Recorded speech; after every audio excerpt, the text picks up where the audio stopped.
27 जुलाई को नीति आयोग की 9वीं governing council की बैठक हुई। इस बैठक में गांव और शहरों के जीवन में गुणवत्ता में सुधार लाने के बारे में और भी कई सारे मुद्दों पर बात हुई। पर इसके बाद एक खबर सुर्खियों में आई। खबर ये कि ममता बनर्जी ने अचानक से बैठक को बीच में छोड़ दिया। तो क्या कारण है इसका, चलिए बताते हैं आपको इस वीडियो में। नमस्कार, मेरा नाम है अमरदीप और आप देख रहे हैं ऑनलाइन न्यूज़। नीति आयोग की 9वीं गवर्निंग काउंसिल की बैठक में पश्चिम बंगाल की मुख्यमंत्री ममता बनर्जी की नाराज़गी ने सबका ध्यान खींच लिया।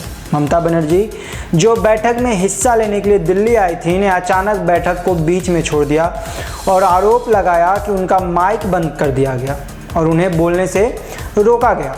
ममता का कहना है कि उन्हें 5 मिनट से ज़्यादा बोलने का समय नहीं दिया गया, जबकि अन्य प्रतिनिधियों को 10 से 20 मिनट तक अपनी बात रखने का मौका मिला था। उन्होंने कहा, मैं बोल रही थी, मेरा माइक बंद कर दिया गया। मैंने पूछा कि मुझे क्यों रोका जा रहा है, यह भेदभावपूर्ण व्यवहार है। अगर आप मुझे बोलने का मौका नहीं देंगे तो ना यह केवल बंगाल का बल्कि सभी क्षेत्रीय दलों का अपमान है। सरकारी सूत्रों के मुताबिक ममता के आरोप गलत हैं। उन्होंने बताया कि ममता बनर्जी का बोलने का समय समाप्त हो चुका था और उनका माइक समय खत्म होने के बाद बंद किया गया था।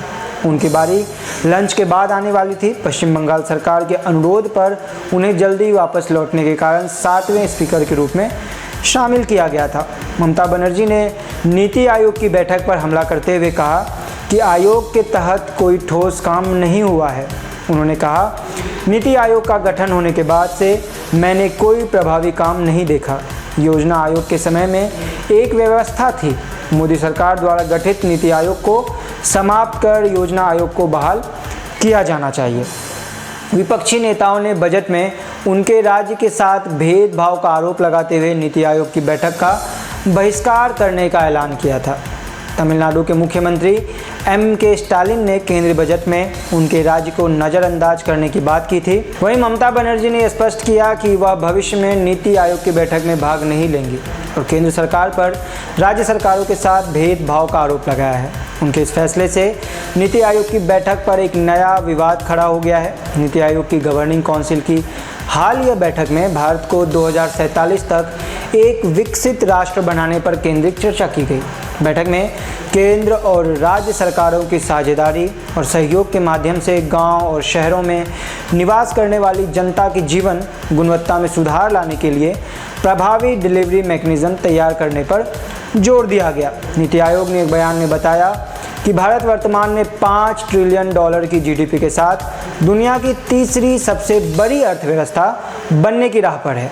आयोग ने यह भी आश्वस्त किया कि देश 2047 तक $30 ट्रिलियन की अर्थव्यवस्था के इस लक्ष्य को प्राप्त करने के लिए ठोस कदम उठा रहा है। इस बैठक में देश के आर्थिक और सामाजिक विकास के लिए रणनीतियों पर चर्चा की गई, जिसमें ग्रामीण और शहरी क्षेत्रों में जीवन स्तर को बेहतर बनाने के उपाय पर ध्यान केंद्रित किया गया।